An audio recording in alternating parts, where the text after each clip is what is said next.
جذبہ اسی وقت آئے گا جب ہم حضرات صحابہ کرام کو پڑھیں گے. کیسی قربانیاں نہیں دی. حضرت ابو ایوب انصاری کو دیکھیں, ایک صحابی ہے, اللہ کے نبی کے پیغام کو سنا اور پھر چلے دین کی دعوت کو لے کر, اور سمندر آیا, سینے تک پانی آ گیا, اور پھر اللہ رب العزت سے مخاطب ہو کر کہا کہ اے میرے اللہ, اے میرے خدا, میں سمندر کی وجہ سے اور سمندر کی اس لہر کی وجہ سے میں پریشان نہیں ہوں, بلکہ میں اس سے گھبراتا بھی نہیں ہوں. اگر مجھے علم ہوتا کہ سمندر کے اس پار میں کوئی قوم رہتی ہے تو میں تیرے دین کی دعوت کو, کام کو لے کر پہنچتا اور تیرے دین کی دعوت کو دیتا. یہ جذبہ حضرات صحابہ کرام میں تھا, وہ جذبہ ہمیں پیدا کرنے کی ضرورت ہے. اللہ کے نبی علیہ السلام نے صحابہ کی جماعت کو تیار کیا تھا. ان کے اندر دعوت کی محنت, دعوت کی فکر اور دعوت کی کڑن ان کے سینوں کے اندر رچائی اور بسائی تھی, اور اس دعوت کو لے کر حضرات صحابہ کرام کے بھی پیچھے نہیں رہے. بلکہ رستم کے دربار میں ایک روایت میں حضرت مغیرہ بن شعبہ رضی اللہ تعالی عنہ کا ہے, اور ایک روایت میں ربیعہ بن عامر رضی اللہ تعالی عنہ کا ہے. رستم کے دربار ہے, بڑے بڑے طاقتوروں کو ہمت نہیں ہوتی, سرداروں کو ہمت نہیں ہوتی, لیکن ایک ادنا صحابی حضرت ربیعہ بن عامر رضی اللہ تعالی عنہ, ہاں, جب رستم کے دربار کے باہر یہ پیغام لے کر کے لا الہ الا اللہ کلمے کو لے کر پہنچے, تو رستم کے دربار میں جب بلایا گیا تو یہ ڈر کر اور گھبرا کر نہیں گئے, بلکہ ہمت کے ساتھ اللہ کے دین کے پیغام کو لے کر پہنچے. اور پھر حضرت ربیعہ بن عامر رضی اللہ تعالیٰ تھوڑے ناٹے تک کے تھے, تھوڑے چھوٹے تھے, ان کا جو نیزہ تھا وہ بھی زمین سے ٹکراتا تھا. اور پھر آپ چلے, جو ان کے قالین تھے اور جو ان کی بسیریاں تھی اور جہاں پر لوگ بیٹھتے تھے, اپنی سواری کو اس سے باندھ لیا. وہ دیکھتا رہ گیا کہ یار کا بدو ہے, یہ کیا کر رہا ہے. نیزے سے اور تلوار سے ان سے وہ جو قالین محمل کا بچھا ہوا تھا اس کو پھاڑ کر اور رستم کے دربار کے سامنے کھڑے. کیوں آئے ہو؟ کہا اللہ نے بھیجا ہے. اللہم افتح لنا, ہم بے شرم درختوں کی طرح نہیں رک گئے, بے شرم کی طرح ہم نہیں آئے, بلکہ اللہ نے ہم کو بھیجا ہے, اور اسی لیے بھیجا ہے کہ ہم بندوں کی غلامی سے آزاد کر کر ایک اللہ کی غلامی کے اوپر کھڑا کر. تم نے جو ظلم کر رکھا ہے اس ظلم سے نجات دلانے کے لیے آئے, اس ظلم سے بچانے کے لیے آئے, اس ظلم سے لوگوں کو اور انسانیت کو بچانے کے لیے آئے. یہ پیغام اللہ کے نبی علیہ السلام نے ہمیں دیا ہے. رستم کے دربار میں حضرت ربیعہ بن عامر رضی اللہ تعالی عنہ نے دعوت کے اس پیغام کو پہنچایا اور دعوت کے اس مشن کو پہنچایا. اللہ کے نبی علیہ السلام کے کلمے کو کافر کے سامنے بلند کیا اور اللہ کے دین کو پہنچایا اس کے سامنے. جب پہنچ گیا تو پھر اللہ رب العزت, جب انہوں نے کام پورا کر دیا تو پھر اللہ رب العزت نے نصرت کے اور فتح کے دروازے انہی کے سامنے کھولے. آج بھی اگر کوئی آدمی اگر فتح اور نصرت کے دروازے دیکھنا چاہتا ہے تو اس کو چاہیے کہ دعوت سنت کے مطابق ہے, دعوت کا کام سنت کے مطابق کرے. جو دعوت میں سنت ہے کہ چل کر جانا ہے, گھر گھر جانا ہے, ہر ایک کو اللہ کے دین کی طرف بلانا ہے, ہر ایک کو اللہ کا پیغام سنانا, ہر ایک کو اللہ کے نبی صلی اللہ علیہ وسلم کا دیا ہوا دین پیش کرنا اس کے سامنے, تب جا کر فتح اور نصرت کے دروازے کھلیں.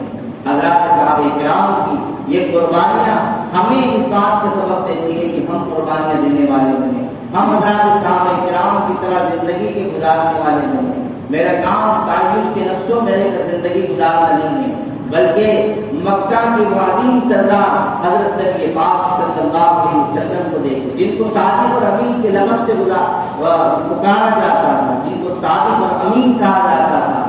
آپ دین کے لیے مار کھا رہے ہیں, وہی مکہ کی سرزمین پر جہاں آپ کا مکان ہے, آپ پٹ رہے ہیں, آپ مار کھا رہے ہیں صرف اس بات پر کہ اللہ کا پیغام یہ لوگ مان جائیں, اللہ کا دین دنیا کے اندر عام ہو جائے. آج امت پٹ رہی ہے, آج امت مار کھا رہی ہے, تو صرف اس لیے کہ یہ رہے گی یا نہ رہے گی, یہ باقی رہے گی یا نہ رہے گی, یہ اس ملک میں رہے گی یا نہ رہے گی, بلکہ اس لیے مار کھائے. کبھی ایسا بھی ہو کہ نوجوان اس پر مار کھائے کہ وہ اللہ کی دین کی دعوت دے رہے, اس پر مرے کہ وہ اللہ کی دین کی دعوت دے رہے, اس پر کٹے کہ وہ اللہ کی دین کی دعوت دے رہے. ایک مشن تھا, ایک دعوت تھی, ایک کام تھا جو ہمیں دیا گیا تھا. ہمارے ذہنوں میں بٹھا دیں, یہ کام اللہ کا کام ہے, یہ محنت نبیوں کی محنت ہے. اور اس محنت کو حضرات صحابہ کرام نے کیا ہے، اور پورے عالم کی ذمہ داری جس طرح حضرات صحابہ کرام کو دی گئی تھی، اسی طرح ذمہ داری امت کے ہر فرد پر ڈالی گئی۔ اسی لیے حضرت مولانا الیاس صاحب رحمۃ اللہ علیہ فرماتے تھے کہ پوری امت ایک امتی کی ذمہ دار ہے، اور ایک امتی پوری امت کا ذمہ دار ہے۔ اگر جہالت عام ہو چکی ہے، جہالت بالکل عام ہو چکی ہے، ایک فرد ہے جو سنتوں کو زندہ کرنے والا ہے، اس پر ذمہ داری ہے کہ پورے عالم سے جہالت کا خاتمہ کرے، نکلے اور اللہ کے دین کے کام کو، پیغام کو پہنچائے۔ اسی طریقے سے اگر ایک فرد باقی ہے جو سنتوں پر عمل نہیں کرتا، جو دین پر نہیں کرتا، پوری امت کی ذمہ داری ہے کہ اس کو دین پر چلائے۔ قربانیاں دے حضرات صحابہ کرام نے قربانی، کیسے کیسے صحابہ نے بارہا واقعات سنتے، واقعات سنانا مقصود نہیں بلکہ ہمیں اپنے اندر فکر اور تڑپ کرنا مقصود ہے۔ حضرت عبداللہ بن مکتوم رضی اللہ تعالیٰ عنہ یہ صحابی ہے، نابینا صحابی ہے، مسجد رسول کے مؤذن ہیں، دل میں تڑپ تھی، طلب تھی کہ میں جان دوں، جامع شہادت کیوں اللہ کے راستے کے اندر، اور میں میرا جینا ہو تو اللہ کے راستے میں ہو، میرا مرنا ہو تو اللہ کے راستے میں میرا مرنا ہو۔ نابینا صحابی ہے، جاتے ہیں، تقریباً 12 مرتبہ منع کیا گیا، اللہ کے نبی علیہ السلام کے پاس آتے ہیں، حضرت عبداللہ بن مکتوم رضی اللہ تعالیٰ، اللہ کے نبی میں بھی جہاد میں جانا چاہتا ہوں، میں بھی اللہ کے راستے میں جانا چاہتا ہوں، میرا بھی دل چاہتا ہے کہ میں بھی اللہ کے راستے میں جاؤں۔ آپ صلی اللہ علیہ وسلم فرماتے عبداللہ بن مکتوم تم یہیں پر رہو، اللہ تمہیں وہ ثواب دے گا جو جہاد میں جانے والوں کے لیے، اللہ تمہیں وہی ثواب دے گا جو اللہ کے راستے میں جانے والوں کے لیے۔ بہرحال تڑپ تھی حضرت عبداللہ ابن مکتوم رضی اللہ تعالیٰ عنہ، ایک جذبہ تھا، حوصلہ تھا، چاہتے تھے کہ میری جان اللہ کے راستے میں نکلے۔ بہرحال تڑپ تھی، اللہ کا کرنا ایسا ہوا، حضرت نبی پاک صلی اللہ علیہ وسلم دنیا سے پردہ فرما گئے۔ حضرت ابوبکر صدیق رضی اللہ تعالیٰ عنہ کا دور آیا، اور حضرت ابوبکر صدیق رضی اللہ تعالیٰ عنہ کے دور میں جب حضرت عبداللہ بن مکتوم نے پیشکش کی کہ مجھے بھی اللہ کے راستے میں جانا ہے، تو حضرت عبداللہ بن مکتوم رضی اللہ تعالیٰ عنہ کو حضرت ابوبکر نے پاس کہے تو اللہ کے نبی صلی اللہ علیہ وسلم کہتے ہیں کہ آپ کو حضور صلی اللہ علیہ وسلم نے منع کر دیا، میں کیسے آپ کو اجازت دے سکتا ہوں۔ بہرحال پھر صبر کیا، پھر مسجد کے کونے میں گئے، پھر اللہ سے دعائیں کی، پھر اللہ کے سامنے گر گرائے، اللہ کے سامنے مانگا، اللہ نے شہادت تیرے راستے کے اندر دی۔ بہرحال حضرت ابوبکر صدیق رضی اللہ تعالیٰ عنہ بھی چلے گئے، حضرت عمر فاروق رضی اللہ تعالیٰ عنہ کا زمانہ ہے، حضرت فاروق رضی اللہ تعالیٰ عنہ کے پاس آئے، عمر فاروق سے کہا، حضور صلی اللہ علیہ وسلم کے زمانے سے روکا گیا، حضرت ابوبکر نے بھی روک دیا، میں تمہارے پاس آیا ہوں، میری تمنا یہ ہے، میری تڑپ یہ ہے کہ میری موت آئے، میری جان نکلے تو اللہ کے راستے میں جان نکلے۔ حضرت عمر نے جذبے کو دیکھا، ان کی ہمت کو دیکھا، ان کی تڑپ اور حوصلے کو دیکھا، حضرت عبداللہ بن مکتوم رضی اللہ تعالیٰ عنہ کو اجازت مل گئی، بڑے خوش تھے، اور خوشی کا یہ عالم تھا کہ کہاں نہیں جا سکتا۔ حضرت عمر سے کہنے لگے کہ عمر میں جانتا ہوں کہ میں نابینا ہوں، میں دشمن کو پہچان نہیں سکتا، میں تیر اور تلوار نہیں چلا سکتا، لیکن اتنی تو طاقت میرے اندر ہے، اتنی تو ہمت میرے اندر ہے، اتنی تو سخت میرے اندر ہے کہ میں اسلام کا جھنڈا اپنے ہاتھ میں رکھ سکتا ہوں، اسلام کا جھنڈا اٹھا سکتا ہوں۔ بہرحال اجازت ملتی ہے، حضرت عبداللہ بن مکتوم رضی اللہ تعالیٰ عنہ نکل جاتے ہیں اور میدان کارزات کے اندر شریک ہو جاتے ہیں، اور پھر دشمن کا تیر آتا ہے، حضرت عبداللہ بن مکتوم کو لگتا ہے، اور وہ تیر کی وجہ سے حضرت عبداللہ بن مکتوم رضی اللہ تعالیٰ عنہ شہید ہو جاتے ہیں۔ یہ نابینا صحابی ہیں جنہوں نے دین کے خاطر، اسلام کے خاطر، ایمان کے خاطر، امت کے خاطر اپنی جان کو دی، وہ نابینا صحابی تھے جنہوں نے اپنی جان کو دی۔ آج ہم سے جان اور وقت اور مال مانگا جاتا ہے، اس لیے نہیں مانگا، جان تو مانگی نہیں جاتی، ہم جان دینے والے بنے اللہ کے راستے میں، ہمیں معلوم ہے کہ 40 دن بعد واپس آنا ہے، ہماری یہ ہمت اور یہ نیت ہو کہ اللہ تیرے راستے میں نکلا ہوں، جب تک تو قبول فرما لے، جب تک میں قربانی دینے کو تیار ہوں۔ یہ ہمت اور یہ حوصلہ ہونا چاہیے۔ ہم 40 دن کی نیت کرتے، اللہ نیتوں پر فیصلے فرماتے ہیں، جیسے حضرت جی مولانا انعام الحسن صاحب رحمۃ اللہ علیہ فرماتے تھے کہ تمام نیتوں کا دار و مدار کلمے پر ہے، اور کلمے کا دار و مدار نیت پر۔ نیت اگر صحیح ہے تو پھر کلمہ صحیح ہوگا، کلمہ اگر صحیح ہے تو پھر اعمال صحیح ہوگا۔ اسی لیے پہلے ایمان صحیح ہے تو اعمال صحیح ہوگی، اور اگر ایمان صحیح نہیں ہے تو پھر اعمال بھی صحیح نہیں ہے۔ ورنہ ایک کافر بھی اسلام کی خدمت کرتا ہے اور ایک مسلمان بھی اسلام کی خدمت کرتا ہے. کیسے خدمت کرتا؟ حضرت مولانا صاحب دعوت درگاہ العالیہ فرماتے ہیں ایمان والے کی خدمت یہ ہے کہ اس کو دین پہنچا دیا جائے. یہ دین کی محنت ہے اور دین کی خدمت ہے. اور اسلام کی خدمت تو سب کر اسلام کی خدمت یہ ہے کہ آپ اس تک دین کو پہنچا دیں. ورنہ وہ مسلمان کی خدمت ہوگی جو ایک کافر بھی کرتا ہے. اسلام کی خدمت تو یہ ہے اور اسلام کا تعاون تو یہ ہے اور اسلام کا مدد تو یہ ہے کہ آپ ایمان والے تک اس ایمان کو پہنچا دیں. آج دنیا جہالت کے اندر پڑی ہوئی ہے. آج دنیا ضلالت اور گمراہی کے اندر پڑی ہوئی ہے. اور میں آرام کے ساتھ بستروں پر سو رہا ہوں. میں آرام کے ساتھ اپنی بستی میں مگن ہوں. میں آرام کے ساتھ عیش و آرائش کے اندر ہوں. لیکن نہ دین کی فکر ہے مجھے، نہ کسی بارے میں فکر ہے. اللہ کے نبی علیہ السلام ہمارے لیے تڑپ رہے ہیں، اڑ رہے ہیں. نیند نہیں آتی راتوں کو اور فکر ہے کہ یہ امت کس طرح جہنم سے بچ کر جنت میں چلی جائے. آخر کب تک اللہ کے نبی علیہ السلام تڑپتے رہے؟ آخر کب تک اسی فکر میں رہے؟ بلکہ آپ اور آگے دیکھیں جب قیامت قائم ہوگا یا ربی نفسی سب انبیاء کریں گے اور اللہ کے نبی علیہ السلام اس امت کی خاطر یا امتی کہیں. ہمیں کام دیا گیا تھا اور پھر کتنی فکر کی اللہ کے نبی علیہ السلام کو مرض الوفات کے اندر ہے. 17 نمازیں اللہ کے نبی علیہ السلام نے گھر پر پڑھی. فجر کی نماز میں اپنے گھر کی کھڑکی کھولی اللہ کے نبی علیہ السلام نے، اس لیے کہ حضرت ابو بکر امامت کروا رہے تھے. حضرت ابو بکر کو دیکھا تو آپ مسکرائے.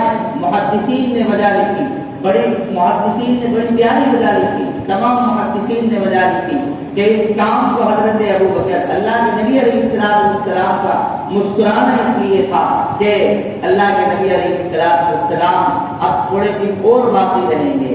لیکن حضرت شیخ زکریا کالندی رحمۃ اللہ علیہ فرماتے سب محدثین کی بات اپنی جگہ، لیکن میں یہ کہتا ہوں کہ اللہ کے نبی علیہ السلام کا مسکرانا اس وجہ سے تھا کہ اب مجھے اس کام کی فکر اس لیے نہیں ہے کہ اس کام کو حضرت ابو بکر سنبھال لیں. اور حضرت ابو بکر نے کام کو سنبھالا. اور جب حضرت عمر کے دور کے اندر جب اسلام کی فتوحات ملی تو وہ مددگار حضرت ابو بکر ثابت ہوئے تھے. اس لیے کہ جب حضرت محمد رسول اللہ صلی اللہ علیہ وسلم جب دنیا سے جانے لگے، دنیا سے پردہ فرما گئے تو ابتداء کا زمانہ پھیل گیا اور خوب ابتداء پھیلا. مسلمہ ابن قذاب نے نبوت کا دعویٰ کیا. حضرت ابو بکر صدیق رضی اللہ تعالیٰ اٹل رہے، کھڑے رہے اور مقابلہ کرا. اور وہ محنت جو اللہ کے نبی علیہ السلام نے حضرات صحابہ کرام پر کی تھی وہ 2 مہینے کے اندر 2 سال کے اندر اس محنت کو پھر سے حضرت ابو بکر صدیق رضی اللہ تعالیٰ نے زندہ کر دیا. حضرت ابو بکر صدیق رضی اللہ تعالیٰ نے بھی فکر کو اوڑا تھا، حضرت عمر نے بھی اوڑا تھا. جب حضرت عمر کی فتوحات ہوئی اور 22 لاکھ مربع میل پر حکومت ہوئی تو وہ صرف دعوت کی عظیم محنت کی وجہ سے وہ فتوحاتیں ملی تھی اور اس کے اندر مددگار حضرت ابو بکر صدیق رضی اللہ تعالیٰ ثابت ہوئے تھے. آپ دیکھیں کیا قربانیاں نہیں دی. حضرت عبداللہ ذوالبجادین ہیں، یہ بڑے صحابی ہیں، ناز و نعم میں پلے ہوئے تھے. جیسے حضرت مصعب بن عمیر رضی اللہ تعالیٰ 200 درہم کا جوڑا پہنتے تھے، یہ بھی ناز و نعم کے اندر پلے ہوئے تھے. عظیم خوشبو لگاتے تھے، پورا مدینہ مہک جاتا تھا. لیکن دین کی ایسی قربانی دی کہ اللہ کے نبی علیہ السلام کی آنکھوں میں آنسو آ گئے. اللہ کے نبی علیہ السلام رو پڑے. آپ کے سامنے سے گزرتے تھے، کہتے تھے مصعب کا ایک زمانہ تھا کہ وہ 200 درہم کے جوڑے پہنتا تھا اور آج بدن پر چادر ہے اور کپڑے کی جگہ ایک جگہ پر ایسی ہے کہ چمڑے کا اس کے اندر پیمل لگا ہوا ہے. آپ نے قربانی دی. حضرت عبداللہ ذوالبجادین نے قربانی دی. ناز و نعم میں پلے ہوئے تھے. پتہ لگا اور اسی محبت کی ہم اپنے اندر محبت رسول بھی پیدا کریں اور محبت دعوت بھی پیدا کریں. یہ رسمی کام نہیں ہے، ہمارے ذہنوں سے یہ نکال دے کہ یہ رسمی کام ہے، مشورے میں بیٹھنا ہے. بلکہ آپ پڑھے حضرت کی نامت برکاتہ ملالیہ نے کتنی قیمتی باتیں لکھی. مشورے میں کس طرح بیٹھنا چاہیے، آدمی اللہ کے راستے میں نکلے کس طرح نکلنا چاہیے، جب دعوت دینے جائے تو کیسی فکر کرنا چاہیے اس کو. یہ کام تمام کاموں سے اعلیٰ کام ہے، یہ کام تمام کاموں سے افضل کام ہے. آپ اس پہ جتنے اشکالات کرتے رہو، لیکن یہ عظیم محنت ہے۔ جس طرح کہا گیا کہ نمازوں کی جس طرح سنتیں ہیں، روزوں کی جس طرح سنتیں ہیں، اسی طرح دعوت کی سنتیں ہیں۔ اگر دعوت کو سنت کے مطابق کیا جائے گا تو وہی نصرتیں اور وہی فتح اور کامیابی تم کو ملے گی اور وہی مؤثر ہوگی۔ اور آپ دیکھیں یہ دعوت کی محنت وہ محنت ہے جس کو تمام انبیاء علیہ السلام نے کیا۔ ایک نبی آپ ایسا بتا دو جو کلمے کے لے کر کسی کے پاس نہ گیا ہو۔ آپ کو جانا پڑے گا، اٹھنا پڑے گا، ریگستانوں کے اندر، صحرا کے اندر، جنگلات کے اندر، اور ہر ایک کے پاس جا کر اس کو بتانا پڑے گا کہ تیرے اللہ ہے، تو 70 خداؤں کو ماننے والا نہیں ہے، تو ایک خدا کو ماننے والا ہے۔ تیری دعوت ایک دعوت ہے، تیری توحید ایک توحید ہے۔ اس کو بتانا پڑے گا کہ توحید کیا ہے۔ اس لیے کہ جب قیامت قائم ہوگی تو بڑے بڑے توحید کے دعوے کرنے والے آئیں گے۔ ایک بزرگ کا مشہور واقعہ بارہاں آپ نے سنا، کتنے سال کی توحید لے کر اللہ کی بارگاہ میں پہنچے تھے؟ 70 سال کی توحید لے کر پہنچے۔ اللہ نے کہا کہاں ہے تیرے 70 سال کی توحید؟ رات میں دودھ کیا تھا اور تو نے نسبت دودھ کی طرف کی تھی۔ امام شافعی رحمۃ اللہ علیہ فرماتے ہیں کہ اگر بارش کی نسبت، اگر دل میں یقین ہے کہ کرتے اللہ ہے، لیکن اگر نسبت دنیاوی چیز کی طرف کر دی اس نے تو اس کا اندیشہ ہے کہ اس کا خاتمہ ایمان کرنا، اس کا اندیشہ ہے کہ اس کا خاتمہ ایمان کرنا ہو۔ امام شافعی رحمۃ اللہ علیہ فرماتے ہیں ایک آدمی کے گھر سے نکلا تو بارش ہو گئی۔ امام شافعی فرماتے ہیں کہ اس بات کا اندیشہ اور خطرہ ہے کہ کہیں ایسا نہ ہو کہ اس کا خاتمہ ایمان کرنا۔ یقین بنے، مضبوط ہمارا یقین بنے، یہ محنت سے یہی چاہا جا رہا ہے۔ میرے بھائیوں، عزیزوں، بزرگوں، دوستوں، دنیا کے اندر کتنی جہالتیں ہیں، ہمیں ذرا سا غم نہیں، فکر نہیں، تڑپ نہیں۔ جب نکلیں گے تب پتا چلے گا عربوں کا کیا حال ہے، وہاں جا کر دیکھیں گے تو آپ کو پتا چلے گا۔ دوسرے ممالک میں کیا حال ہے، وہاں جا کر دیکھیں گے تو پتا چلے گا۔ آپ چاہتے ہیں کہ یہ فضیلتیں ہمیں مل جائے، یہ کام ہمیں حاصل ہو جائے، لیکن قربانی دینے سے ہم پیچھے ہٹتے۔ اسی لیے شروع سے جو موضوع تھا وہ یہی تھا کہ ہم قربانی دینے والے ہیں، ہر حال میں قربانی دینے والے۔ کیا کہا جا رہا ہے کہ 6 مہینے قربانی دے، 4 مہینے تو ادنا درجہ کے اللہ کے راستے میں نکلے، 2 مہینہ نظام دین کے اندر دے، اس لیے کہ محنت کی سب سے زیادہ ضرورت ہے۔ اور یہ موقع اور یہ ماحول جس میں محنت کرنا ہمارے لیے بے حد ضروری ہے۔ آپ دیکھیں نظام الدین مرکز کے اندر پہلے اتنی جماعتیں نہیں نکلی، لیکن اب کثرت سے جماعتیں نکالی جا رہی، علماء کی جماعتیں تیار کی جا رہی، علماء کی جماعتیں تیار کی جا رہی، بنائی جا رہی۔ کیوں؟ اس لیے کہ کام بہت پھیل گیا، اس لیے کہ ضرورتیں ہیں، علماء کی ضرورتیں ہیں، ایک خاص طبقے کی ضرورت ہے۔ اس لیے کہ دین ایسا نہیں ہے کہ کسی کی ضرورت نہیں ہے، بڑا عالم ہو اس کی بھی ضرورت ہے، دین ہر ایک کی ضرورت ہے، ہر ایک کو دین سیکھنا پڑے گا۔ علماء کو 15 سال دین سکھایا جاتا ہے کہ مدرسے میں بیٹھ کے دین سیکھو، حدیث سیکھو، قرآن سیکھو، اور پھر اس کو لے کر امت میں پھرو۔ ہمیں 4 مہینے کیوں لگائے جاتے ہیں؟ یہ جہالت اور گمراہی دور ہوگی تو صرف اور صرف قربانی اور دعوت کی برکت سے دور ہوگی۔ اگر ہم دعوت نہیں دیں گے، قربانی نہیں دیں گے، تو ہم بار بار سنتے کہ اس کو بھی ہلاک کر دیا جاتا جو بیٹھ کر عبادت کر رہا ہو، اور ان کو بھی ہلاک کر دیا جاتا جو کچھ نہیں کر رہے۔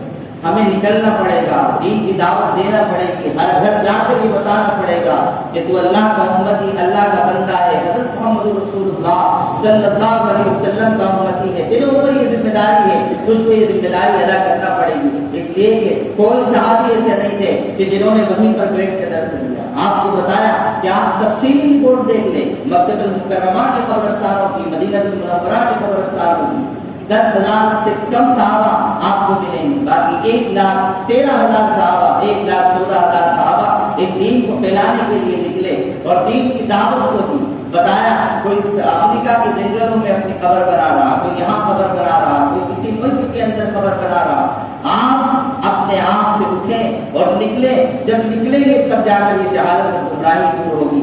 اور میرے بھائیو، عزیز بزرگوں، دوستوں، یہ جو زمانہ ہے فتنوں کا زمانہ ہے، اس میں ہم جتنا زیادہ نکلیں گے، اس لیے کہ جب یہ ہوا کہ جب فتنوں کا دور آیا، جب ملک تقسیم ہو گیا، لوگ حضرت مولانا یوسف صاحب رحمۃ اللہ علیہ کے پاس آئے اور کہا کہ حضرت کیا کیا جائے؟ حضرت نے یہ نہیں کہا کہ فلاں منصوبے بنا لیا جائے، فلاں سے بات کر لی جائے، بلکہ کیا کہا کہ جماعتوں کی کثرت زیادہ کر دی جائے، جماعتوں کی کثرت بڑھا اور پیدل جماعتیں نکالی جائے۔ جب اس کا نتیجہ یہ ہوا کہ پیدل جماعتیں چلی تو جس بستی سے جماعت جاتی تھی لوگوں کو ہمت ملتی تھی، حوصلہ ملتا تھا کہ مسلمان یہاں پر حیات ہیں، مسلمان یہاں پر جی رہے ہیں، تو دعوت کی برکت سے جہالتیں دور ہوگی، جہالتیں دور ہوگی، خاتمہ ہوگا۔ حضرت جی مولانا الیاس صاحب رحمۃ اللہ علیہ کے زمانے میں حافظ ضامن شہید تھے، ایک مرتبہ راستے سے نکلے، نظام الدین کی گلی سے نکلے، اور نظام الدین کی گلی سے یہ آواز لگاتے ہوئے نکلے، ایک تو حافظ ضامن شہید ہے جو ملک کی قربانی دے کر شہید ہوئے، یہ ایک حافظ ضامن ہے جو ولی صفت آدمی تھے، بزرگ تھے، نظام الدین کی گلی سے نکل رہے اور کہہ رہے تھے کہ دلی ہلاک ہو گئی، دلی برباد ہو گئی۔ حضرت مولانا الیاس صاحب رحمۃ اللہ علیہ نے کوئی جواب ان کو نہیں دیا، لوگوں نے پہنچا دیا ان کا سوال۔ حضرت جی مولانا الیاس صاحب رحمۃ اللہ علیہ نے جماعتیں تیار کی اور پھر نظام الدین کی گلیوں میں گشت کے لیے ان جماعتوں کو بھیج دیا۔ حافظ ضامن شہید اللہ والے بزرگ تھے، صاحب نسبت بزرگ تھے، آئے اور کہا کہ دلی بچ گئی، دلی بچ گئی۔ یہ ایسی عظیم محنت ہے، ظلم کا خاتمہ اس محنت کے ذریعے سے ہوگا اور برائیاں اس محنت سے ختم ہوگی، اس لیے کہ ختم ہوئی ہے وہ شراب کے دل دادا لوگ، کیسے لوگ تھے لیکن جب محنت آئی تو انہوں نے شراب کو ترک کر دیا، زنا ان کے کرنے والے لوگ تھے، جہالت ان میں بھری ہوئی تھی، لیکن محنت جب آئی تو وہ جہالت بھی ختم ہوئی، زناکاری بھی ختم ہوئی۔ وہی جو جاہل لوگ تھے اللہ نے ان کو رہبر بنا دیا اور قوموں کا رہبر بنایا، حکومتیں ان کے سپرد کی، اور پھر اس محنت کو لے کر اٹھے تو دین پورے عالم کے اندر دین کو زندہ کیا۔ اس لیے ضرورت اس بات کی ہے کہ محنت ہم زیادہ سے زیادہ کریں، اللہ کے راستے میں زیادہ سے زیادہ نکلیں۔ اگر ہم اللہ کے راستے میں نہیں نکلیں گے تو یہ پوچھ ہوگی، یہ کام ہے ہمیں کرنا ہے، یہ ہم پر فرض ہے۔ لوگ سمجھتے ہیں کہ کچھ لوگ کر لیں تو کام چل جائے گا، نہیں، ہر ایک کو کام کرنا پڑے گا، ہر ایک کو کام کرنا، ہر ایک کو اپنا ایمان بنانا پڑے گا۔ اگر ایمان نہیں ہے تو آدمی کچھ نہیں کر سکتا، سارے اعمال اس کے بیکار ہیں، سارے اعمال اس کے بیکار کر دیے جائیں گے۔ اس لیے ہم کام کو کریں، اور کام پر جیسا کہ ہمارے بڑے بزرگ سب بتاتے ہیں کہ کام میں رتی برابر فرق نہیں آ سکتا۔ یہ ترتیب جو ہے یہ ترتیب سنت نبوی کے مطابق ترتیب ہے، ایسا نہیں ہے آپ لوگ کرتے ہیں بہت ساری باتیں کہ یہ ضروری ہے، کیا یہ سب ضروری ہے؟ جو کام ہو رہا ہے نظام الدین مرکز سے یہ کام ہمارے لیے ضروری ہے، ہر کام سنت کے مطابق، اور جب سنت کے مطابق دعوت دیں گے تو جو لوگ اپنی طرف سے کام کرتے ہیں ان پر زد پڑتی ہے تو پھر وہ لوگ مخالفتیں کرنے لگتے ہیں۔ بہرحال یہ کام ہم کو جب دیا گیا ذمہ داری کے ساتھ اس کام کو، اور نظام الدین وہ مرکز ہے جہاں پر قربانیاں ہیں، وہ قربانیاں آپ کو کسی اور عبادت کے اندر نہیں مل سکتی، وہ قربانیاں وہاں پر حضرت مولانا الیاس صاحب رحمۃ اللہ علیہ کی قربانی ہے، مولانا یوسف صاحب رحمۃ اللہ علیہ کی قربانی ہے، مولانا امام حسن صاحب رحمۃ اللہ علیہ کی قربانی ہے، مولانا منظور نعمانی صاحب رحمۃ اللہ علیہ کی قربانی ہے، مولانا ابو الحسن علی میاں ندوی رحمۃ اللہ علیہ کی وہاں پر قربانیاں ہیں۔ وہاں جائیں نظام الدین مرکز کے اندر، اسی لیے بڑے کہتے ہیں کہ وہاں جائیں گے تو وہاں کی کہیں گے، اور وہ والے قرآن و حدیث کی کہتے ہیں تو پھر آپ قرآن و حدیث کی کہنے والے بنیں گے۔ اور آپ ایک اور چیز بات ذہن میں آئی تو دیکھو یہ زمانہ سب سے زیادہ قربانی دینے والا زمانہ، سب سے زیادہ قربانی اس حال اس لیے کہ جہالت اتنی عام ہو چکی ہے کہ آپ جب نکلیں گے تو آپ کو پتہ چلے گا۔ ہمارے حضرت کی دعوت برکاتہ العالیہ بار بار یہ بات آواز لگا رہے ہیں کہ امت اسلام کو سمجھے، امت اسلام کیا مطلب ہے، وہ فکر ہمارے اندر پیدا ہو، وہ قرآن ہمارے اندر پیدا ہو جو قرآن حضرات صاحب کرام رضوان اللہ علیہ اجمعین کے اندر تھی۔ آپ فرماتے ہیں کہ مہاجر اور انصار اس طرح ہو جائے کہ بستی والے فرض نہیں کر سکیں کہ اس میں مہاجر کون ہے اور انصار کون ہے۔ اس طرح محنت کریں گے انشاءاللہ۔ اب بتائیں، نیت کریں، ہمت کریں، ارادے کریں، 5